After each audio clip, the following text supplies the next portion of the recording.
Wong Allah saja bersolawat, masa kamu gak mau bersolawat? Berarti Gusti Allah mungkin sering nanggap musik di kono ya.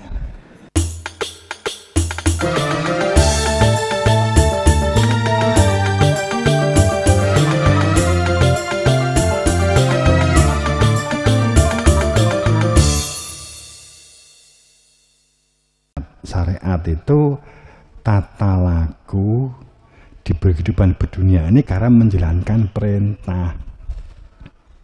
Nek nesu berarti duduk syariat. Nek atine kosong, tidak dengan zikir dan tidak menuju zikir, tidak menuju Tuhan, kosong, bukan syariat. Gawe kopi, gawe teh, masak kanggo sahur keluargane, bojone, sak anak, itu syariat. Aja mikir kuwi duduk syariat. Itu syariat. Wes kemudian setelah jadi ternyata kopi ini asin, mergo kleru, ngamuk sing lanang. Itu duduk syariat gitu loh. Nek pancen gak disengaja, tetep entuk ganjaran kowe kan gitu loh. Ibu-ibu rasa khawatir. Nek perlu jajalan bojomu. Gawe teh, gawe apa? Nganggo garam. Siji, mergo bisa jadi lupa. Kedua, karena memang nyindir. Randang disangoni tinggi tuku blonjo. Gawe naik kopi. Dikai garam gitu. Nek pengen mandi gunakan garam Inggris. Yes. Nanti bojomu lah terus di kamar mandi.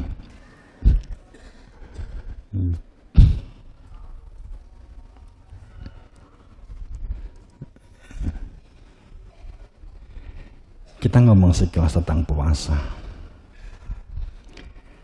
Jadi poso itu apa sih? Poso itu ayatnya dibaca piyambak ya. Jadi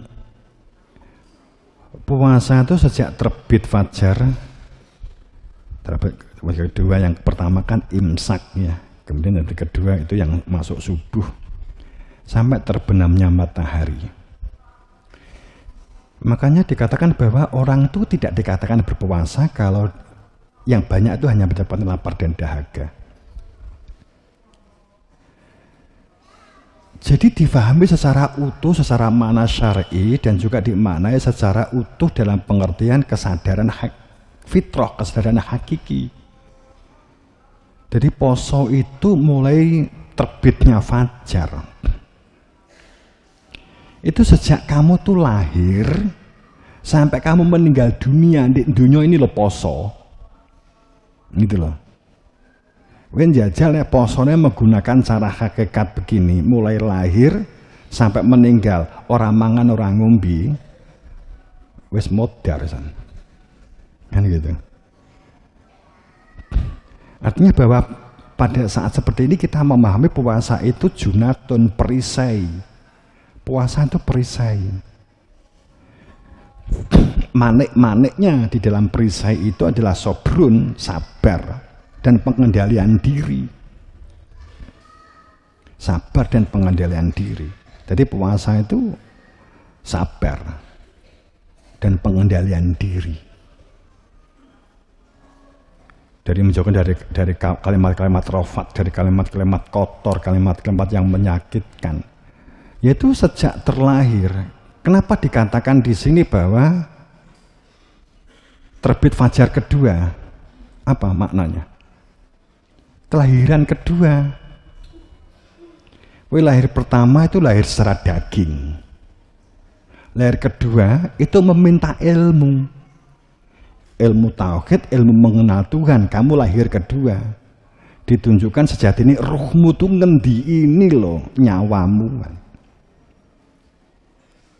Yang asalnya dari Tuhan, yang nyawa itu dari Tuhan. Maka dikatakan terbit fajar kedua. Jadi sangka lahir sampai kowe nyuwun ilmu itu imsak. Itu imsak itu.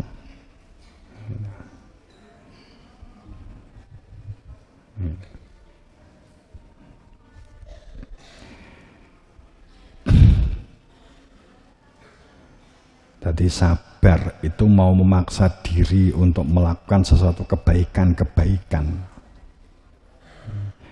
Iki piye ya, aku dhewe ngomong ya abot ki penak dicangkemne, tapi lakonane wangel sabar itu. Aku loro tuh kan ngomong ngene ya bengok-bengok kelaran, ya ngersula. Arepe ngomongno nek aku gak buka ngene kan mbok kira aku sekti. Saya itu kesakitan ya jempalian, ya nangis barang gitu. Yang ngersula barang, Masya Allah. Satu kedewan guruku, tapi diparingi loro kaya ngene, jan piye to ya Allah kan gitu.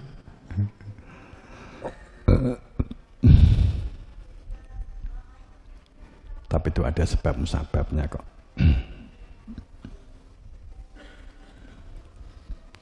Jadi puasa menahan diri dari tidak makan, artinya kan nafsu, yang ngumbar hawa nafsu. Jadi manusia itu ada perilaku eksternal yang mungkin bisa dibuka YouTube sebelumnya, ada eksternal, ada internal, ada perilaku-perilaku, faktor-faktor dari luar dan faktor-faktor internal dalam diri. Kita itu banyak masalah itu dikarenakan kita sering, manusia itu sering sekali yang diperhatikan adalah faktor-faktor di luar diri. Masalah yang numpuk, yang sering mendera kita itu dikarenakan kita itu sering yang menjadi titik fokus aktivitas berdunia kita, berduniamu, itu adalah elemen dan faktor yang di luar diri yang sesungguhnya kamu nggak bisa mengontrolnya.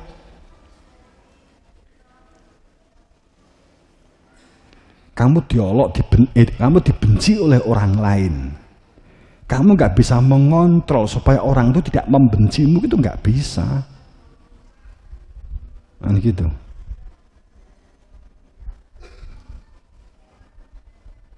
Kita sering melakukan sesuatu yang sesungguhnya di luar kemampuan atau di luar kontrol kita. Kita nggak mampu mengontrolnya. Paham maksud saya? Apa yang nggak bisa dikontrol? Kalau kamu membuat sesuatu, produk, sudah kamu buat, mencari informasi, berita, kemudian produk yang kita buat itu sudah dalam ranah rasional, spesifikasi sudah kita ukur, kita hitung matang. Upamanya gawe roti, upamanya ingin kita jual untuk buka puasa. Itu. Kalau kamu memang produk, memang harus mencari informasi. Umumnya rasa itu seperti apa yang disuka oleh pelanggan, upama. Kemudian kamu membuat produk itu. Kamu sudah menurut si A, sudah kamu tes rasa ke teman, ke yang lain sambil pemasukan. Nek kamu membuat produknya sudah kamu keluarkan berjebret. Setelah itu jangan lagi memikirkan penilaian dari luar itu yang akan menjadi beban apa yang telah kamu keluarkan. Ya dibenahi nanti kalau akan membuat produk yang selanjutnya, gitu saja selesai. Tapi jangan kebingungan produk yang telah kamu buat. Pusing kamu, judek kamu nanti kan gitu. Kalau sudah produk itu dikeluarkan, pasti pro kontra. Persentase yang kontra itu pasti ada, karena setiap lesan itu akan berbeda.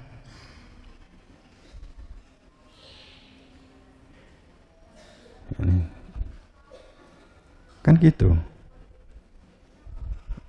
Gak seneng karo produk, aku gak seneng karo produkmu, relax aja. Relax aja. Doa hadir di dalam hati. Moga-moga banyak yang seneng, kan gitu aja, selesai. Gak usah kebingungan. Kalau kebingungan kamu pada saat formalitas regulasinya sudah dipenuhi secara baik, prasyaratnya juga sudah dipenuhi, sudah sesuai. Tapi ini dikayak masukan ya rasa ngamuk gitu. Roti mungkin anu kurang asin sidik, wis tak iyo mau kak jarine kayak asin gitu. Kita selalu membandingkan. Kita apa susahnya ngomong terima kasih. Terima kasih. Tapi inilah yang bisa aku buat. Mungkin bagimu asin, tapi bagi yang lain hambar. Relax aja gitu. Terus nanti dibenahi. Terus tapi yang penting kita nggak kemerungsung, nggak kebingungan karena penilaian dan kebencian yang memutari kita. Perjalanan kemudian mampir di warung. Kemudian di warung itu rasane campur aduk, nggak, lesanmu sama sekali nggak ada cocok-cocoknya. Gitu ya. Terus setelah itu kamu ngamuk, rasane nggak karo-karuan to Bu. Warungmu kejane genah ora to Bu. Itu kamu kan nggak bisa ngontrol. Warung itu bukan milik kamu gitu loh. Apa meneh setelah kamu keluar montor mbok wale arepe numpak maca tulisane warunge. Warung sak karepku dhewe kan gitu. Warung sak karepku toh. Itu udah nggak bisa diapa-apain gitu. Itu di luar kontrol kamu. Kalau kamu keluar dari rumah sudah berpakaian rapi menurut kamu, akan tetapi ternyata setelah keluar banyak yang cacat. Ya ada yang nyacat lah kok banyak, ada yang nyacat. Ya mestinya kalau sudah dipikirkan kan nggak banyak, tapi ada. Coba aja, nggak usah menjadi beban kamu, kemudian kamu wong kesenengane nyacat. Kamu akan terkotori hati kamu. Nggak ada, itu kan membuktikan manusia itu nggak ada yang sempurna kok. Pasti ada begitu. Walaupun bukan berarti kita tertutup. Kita berusaha untuk menutupi kekurangan-kekurangan yang ada. Tapi setelah kita mencoba kita menutup kekurangan kita, kalau ternyata masih ada yang melihat kekurangan kita, ya relax aja. Jangan tegang gitu ya. Oke gitu toh. Paham toh? Ternyata permasalahan itu banyak karena kita memperhatikan unsur eksternal. Ragat muntek okeh tinggi tuku wedak, tinggi tuku lipstik, itu ya mergo memperhatikan eksternal. Gini apa buatan? Sampai dibantu ilustrasinya itu pakai cermin. Ki wis pas borong ya, kan gitu. Wes cantik borong ya kan gitu kan. Di kamar mandi ngoco, metu kok arep kamar mandi ngoco, teko kamar ngoco, arep turu ngoco, tangi turu ngoco, arepe budal kerja ngoco, ganti klambi ngoco.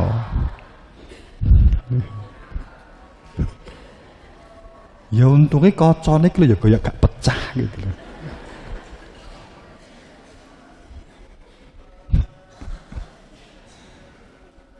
Kaca itu kan simulasi toh. Simulasi.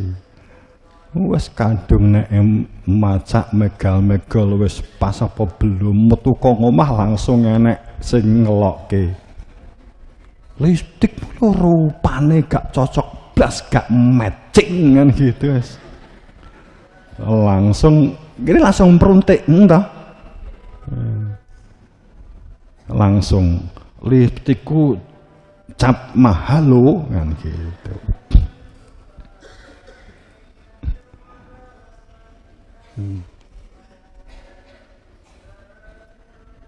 Bapak-ibu yang berbahagia, ya itu tadi kita berbicara tentang sobarun dan pengendalian diri. Puasa itu kehidupan tuh puasa gitu loh. Kehidupan itu puasa. Dari terbitnya fajar sampai matahari terbenam, dari mulai menanam padi sampai panen gitu loh. Itu pengendalian diri dan sabar, pengendalian hama dan menunggu panen, kan gitu kan?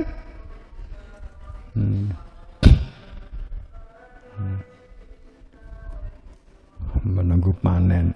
Saat menunggu panen itu juga harus melakukan pengendalian, gitu. Juga sabar, dirawat. Itu puasa. Kalau puasa syariat yang Ramadan itu memang sebenarnya aslinya sangat berkaitan dengan inisiasi dibukanya hidayah sebagai rahmat anugerah hamba, ditunjukkan dia yang punya nama Allah berkaitan erat dengan hidayah keberadaan huwa, sehingga dia dikenali al-ghaibnya zatullah, sehingga Allah dikenali zatnya. Makanya inna anzalnahu kan ya, nanti di 17-an kita ungkapin lebih detailnya. Tapi berkaitan dengan ini sebenarnya puasa itu. Kemudian kalau nggak berkaitan, apa berarti nggak puasa? Yo poso. Aja terus kemudian disalahpahami loh ya. Aku nggak berkah berarti nggak sah poso, ndak begitu. Tak guyur banyu aki. Puasa. Syariat yang kedua sebagai latihan. Sebagai latihan.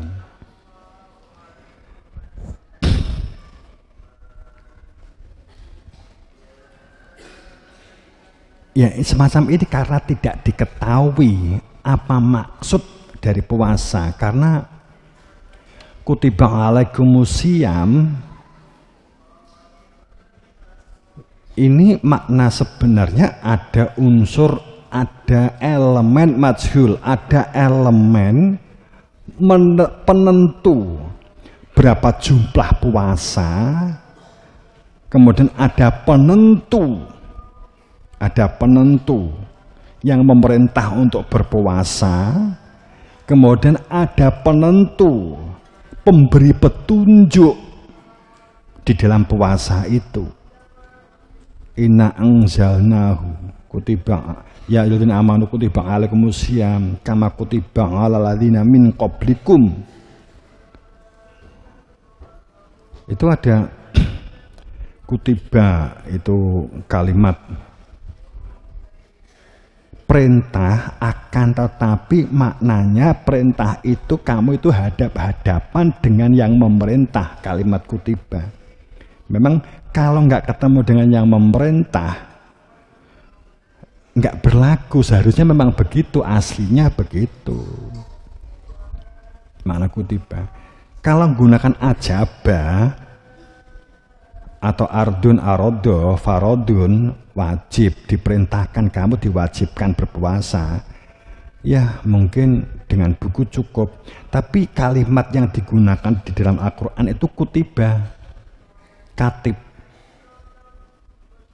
Jadi ada pelaku yang memerintah kamu itu berpuasa. Sebab berpuasa itu adalah supaya kamu la'alakum tatakun kalau dalam bahasa Quran, supaya kamu tuh mengenal Tuhan, sehingga pada saat 17 dikatakan diturunkan Al-Quran.